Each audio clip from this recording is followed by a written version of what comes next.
नमस्कार दोस्तों, cerebrum classes में आपका स्वागत है। इस वीडियो में हम लोग आज के महत्वपूर्ण 50 हेडलाइंस पर चर्चा करने वाले हैं। अमेरिका ने मधुमक्खियों की संख्या कम करने के लिए दुनिया के पहले टीके को मंजूरी दी। अमेरिका ने शहद की मक्खियों के लिए अब तक के पहले टीके को मंजूरी दी है, जो अमेरिकी फाउल ब्रूड रोग से सुरक्षा प्रदान करेगा, जिससे उन बीमारियों के खिलाफ एक नए हथियार की उम्मीद जगी है, जो भोजन परागण के लिए निर्भर कॉलोनियों को नियमित रूप से तबाह कर देते हैं। अगला है बैंकिंग लोकपाल में कार्ड, मोबाइल, नेट बैंकिंग शीर्ष शिकायत क्षेत्र। आरबीआई की एक रिपोर्ट में कहा गया है कि बैंकिंग लोकपाल के कार्यालय में प्राप्त शिकायतों के मुख्य आधार आरबीआई एटी एम्बेटिक कार्ड और मोबाइल इलेक्ट्रॉनिक बैंकिंग से संबंधित मुद्दे थे। गैर अनुसूचित को शामिल करने के लिए आरबीआईओएस के कवरेज को बढ़ाया गया था। भारत में पहली एवर फार्मूला ई वर्ल्ड चैंपियनशिप रेस 11 फरवरी 2023 से हैदराबाद में आयोजित की जानी है। शशि थरूर की नवीनतम पुस्तक अम्बेडकर अ लाइफ ने अम्बेडकर अ लाइफ पार्लियामेंट्रियन और लेखक शशि थरूर की नवीनतम पुस्तक अम्बेडकर ए लाइफ को हाल ही में किताब कोलकाता कार्यक्रम में लॉन्च किया। इस नई जीवनी में थरूर अम्बेडकर की कहानी को बड़ी स्पष्टता, अंतर्दृष्टि और प्रशंसा के साथ बताते हैं। वह एक महान व्यक्ति के जीवन के चाप को उसके जन्म से एक परिवार में खोजता है। जीएएसआई ने एरोस्ट्रक्चर के निर्माण के लिए भारत फोर्ज के साथ रणनीतिक साझेदारी की घोषणा की। General Atomic Aeronautics Systems Inc और भारत फोर्ज लिमिटेड भारत ने मुख्य लैंडिंग गियर घटकों, सब असेंबली और रिमोटली पायलटेड एयरक्राफ्ट की असेंबली के निर्माण के लिए साझेदारी की घोषणा की है। भारत फोर्ज भारत में धातु कर्म ज्ञान, डिजाइन, इंजीनियरिंग विशेषज्ञता और विनिर्माण कौशल का सबसे बड़ा भंडार है। भारतीय अंतरिक्ष अनुसंधान संगठन और माइक्रोसॉफ्ट ने प्रौद्योगिकी उपकरणों के साथ भारतीय अंतरिक्ष तकनीक स्टार्टअप की मदद करने के लिए एक समझौता ज्ञापन पर हस्ताक्षर किए और उन्हें व्यापार के लिए तैयार होने में मदद करने के लिए सलाह दी। इस समझौता ज्ञापन के माध्यम से इसरो द्वारा पहचाने गए space tech startups founders hub के लिए माइक्रोसॉफ्ट पर ऑनबोर्ड किए जाएंगे। सरकार ने जनवरी-मार्च 2023 तिमाही के लिए राष्ट्र बचत प्रमाण पत्र ब्याज दर को पहले के 6.8% से बढ़ाकर 7% कर दिया है। राष्ट्रीय बचत प्रमाण पत्र भारतीय डाकघर द्वारा पेश किया जाने वाला एक विश्वसनीय बचत उत्पाद है, जिसे कम जोखिम वाले निवेश के रूप में निवेशकों द्वारा काफ़ी पसंद किया जाता है। केरल के मुख्यमंत्री पिनाराई विजयन ने पुनर्निर्मित केंद्र में आधुनिक ऑडियो विजुअल तकनीक के साथ दुनिया के पहले फार्म लीफ पांडुलिपि संग्रहालय का उद्घाटन किया है। प्रधानमंत्री नरेंद्र मोदी ने नई दिल्ली में नेहरू स्मारक संग्रहालय और पुस्तकालय समाज की वार्षिक आम बैठक की अध्यक्षता की। जल शक्ति मंत्रालय ने भोपाल, मध्य प्रदेश में वाटर विजन @2027 की थीम के साथ जल पर प्रथम अखिल भारतीय वार्षिक राज्य मंत्री सम्मेलन का आयोजन किया गया।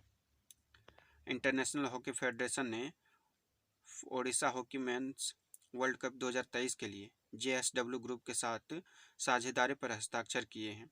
पुरुषों के लिए एफआईएच ने इवेंट का 15वां संस्करण 13 जनवरी से 29 जनवरी तक ओडिशा, भारत में खेला जाएगा।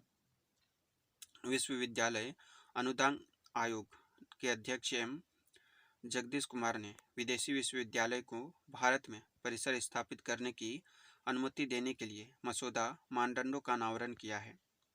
एसआरओ और माइक्रोसॉफ्ट ने भारतीय अंतरिक्ष तकनीक पारिस्थितिकी तंत्र को बढ़ावा देने के लिए समझौता ज्ञापन पर हस्ताक्षर किए। राज्य के स्वामित्व वाले हिंदुस्तान कॉपर लिमिटेड और भारतीय प्रौद्योगिकी संस्थान धनबाद, झारखंड ने कोलकाता, पश्चिम बंगाल में HCL कॉरपोरेट कार्यालय में एक समझौते ज्ञापन पर हस्ताक्षर किए हैं। एनटीपीसी ग्रीन एनर्जी लिमिटेड ने HPCL रिफाइनरियों और अन्य व्यावसायिक इकाइयों के लिए अक्षय ऊर्जा आधारित बिजली परियोजनाओं के विकास के लिए हिंदुस्तान पेट्रोलियम कॉरपोरेशन लिमिटेड के साथ एक समझौते पर हस्ताक्षर किए हैं। अहमदाबाद और दिल्ली के बीच चलने वाली संपर्क क्रांति एक्सप्रेस ट्रेन का नाम बदलकर अक्षरधाम एक्सप्रेस कर दिया जाएगा। रक्षा मंत्री राजनाथ सिंह ने अरुणाचल प्रदेश के सियांग जिले में 100 मीटर लंबे सियाम ब्रिज का उद्घाटन किया। यह एक अत्याधुनिक class 70 steel arc super structure bridge है। उत्तराखंड सरकार ने राज्य में राजस्व पटवारी पुलिस प्रणाली को शुरू कर दिया है। इसे पुष्कर सिंह धामी सरकार ने 3 जनवरी 2023 को अधिसूचित किया था। असम सरकार ने धुबरी जिले में गौरीपुर शाही परिवार के ऐतिहासिक माटिया बाग हवा महल को एक विरासत स्थल के रूप में संरक्षित करने के लिए अधिग्रहित किया है। जेसन मो को बैंक ऑफ सिंगापुर का सीईओ नियुक्त किया गया है। विनय प्रकाश सिंह एशियाई प्रशांत डाक संघ के महासचिव चुने गए हैं। पूर्व भारतीय फुटबॉल खिलाड़ी श्याम घोष का 71 वर्ष की आयु में कोलकाता पश्चिम बंगाल में निधन हो गया है। एक्सिस बैंक ने व्यवसायों के लिए पूरी तरह से डिजिटल चालू खाता शुरू करने के लिए ओपन के साथ करार किया है। भारत रिजर्व बैंक ने एसबीआई म्यूचुअल फंड की योजनाओं के माध्यम से इक्विटास स्मॉल फाइनेंस बैंक में 9.99% तक हिस्सेदारी हासिल करने के लिए एसबीआई फंड्स मैनेजमेंट लिमिटेड को अपनी मंजूरी दे दी है।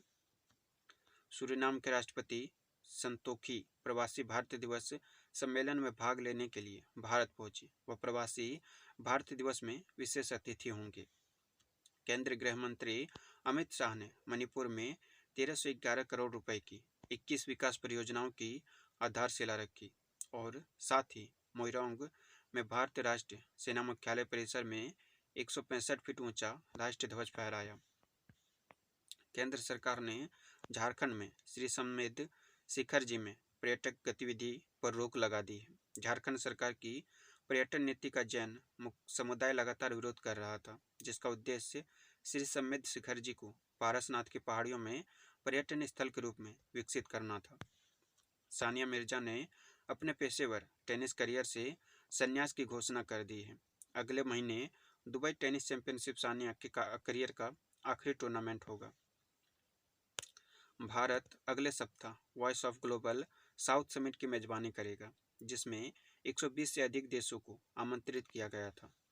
मुख्यमंत्री शिवराज सिंह चौहान ने खेलो इंडिया यूथ गेम्स 2022 के शुभंकर मसाल और गान का अनावरण किया। भारत और जापान को 12 जनवरी 2023 से 26 जनवरी 2023 तक हायाकुरी एयरबेस जापान में भारतीय वायुसेना और Japan air self defence force को शामिल करते हुए वीर गार्जियन 2023 नामक संयुक्त वायु अभ्यास आयोजित करना है। WGM दिव्या देशमुख ने फाइनल राउंड में IM भक्ति कुलकर्णी को हराकर MPL 48वीं राष्ट्रीय महिला शतरंज चैंपियनशिप 2022 में स्पष्ट चैंपियन बन गई है। यह उनका लगातार दूसरा राष्ट्रीय महिला खिताब है। गाजियाबाद पंडित दीनदयाल उपाध्याय खंड भारतीय रेलवे का सबसे लंबा पूर्ण स्वचालित ब्लॉक सिग्नलिंग खंड बन गया है। असम के मुख्यमंत्री ने असम राज्य नागरिक पुरस्कार 2022 के लिए 21 व्यक्तियों का चयन किया है। कैंसर देखभाल के क्षेत्र में उनके योगदान के लिए डॉक्टर तपन सेकिया को राज्य का सर्वोच्च नागरिक पुरस्कार असम वैभव दिया गया है। यूनिफाइड पेमेंट्स इंटरफेस ने वर्ष 2022 को एक उच्च नोट पर बंद कर दिया, क्योंकि लेन देन की संख्या दिसंबर में रिकॉर्ड 7.82 बिलियन तक पहुंच गई और कुल 12.82 ट्रिलियन रुपए हो गई। यह भी एक रिकॉर्ड उच्च है। बंधन बैंक ने अपना अभियान जहां बंधन वाहन ट्रस्ट शुरू किया है, जिसमें क्रिकेटर सौरव गांगुली इसके ब्रांड एम्बेसडर बने हैं। भारतीय table tennis star Manika Batra महिला एकल में अपने करियर के सर्वश्रेष्ठ 35वें स्थान पर पहुंच गई है। भारत पे ने वर्तमान मुख्य वित्तीय अधिकारी नलिनी नेगी को अंतरिम मुख्य कार्यकारी अधिकारी नियुक्त किया है। टाटा समूह के दिग्गज और टाटा सन्स के पूर्व निदेशक आर कृष्ण कुमार का हाल ही में 84 वर्ष की आयु में निधन हो गया है। राष्ट्रपति द्रौपदी मुर्मू ने जयपुर में संविधान उद्यान का उद्घाटन किया। नेपाल के प्रधानमंत्री पुष्प कमल दहल प्रचंड ने पोखरा में चीनी सहायता से निर्मित देश के तीसरे अंतर्राष्ट्रीय हवाई अड्डे का उद्घाटन किया। स्पेस किड्स इंडिया एक चेन्नई स्थित अंतरिक्ष तकनीक स्टार्टअप इस महीने के अंत में एक भारतीय अंतरिक्ष अनुसंधान संगठन लॉन्च वाहन पर देश भर के सरकारी स्कूलों में पढ़ने वाली 750 लड़कियों द्वारा बनाए गए अपने उपग्रह को लॉन्च करने के लिए तैयार है। परीक्षा पर चर्चा का छठा संस्करण एक संवादात्मक कार्यक्रम है जो छात्रों, शिक्षकों और अभिभावकों को परीक्षा से संबंधित चिंताओं और स्कूल के बाद के जीवन पर चर्चा करने के लिए एक साथ लाता है। 27 जनवरी को नई दिल्ली के तालकटोरा इंडोर स्टेडियम में आयोजित किया जाएगा। दिव्या देशमुख राष्ट्रीय महिला शतरंज खिताब बरकरार रखने वाली सबसे कम उम्र की खिलाड़ी बन गई है। लियोनेल मेसी को अंतर्राष्ट्रीय फुटबॉल महासंघ इतिहास और सांख्यिकी द्वारा 2022 के लिए सर्वश्रेष्ठ चुना गया है।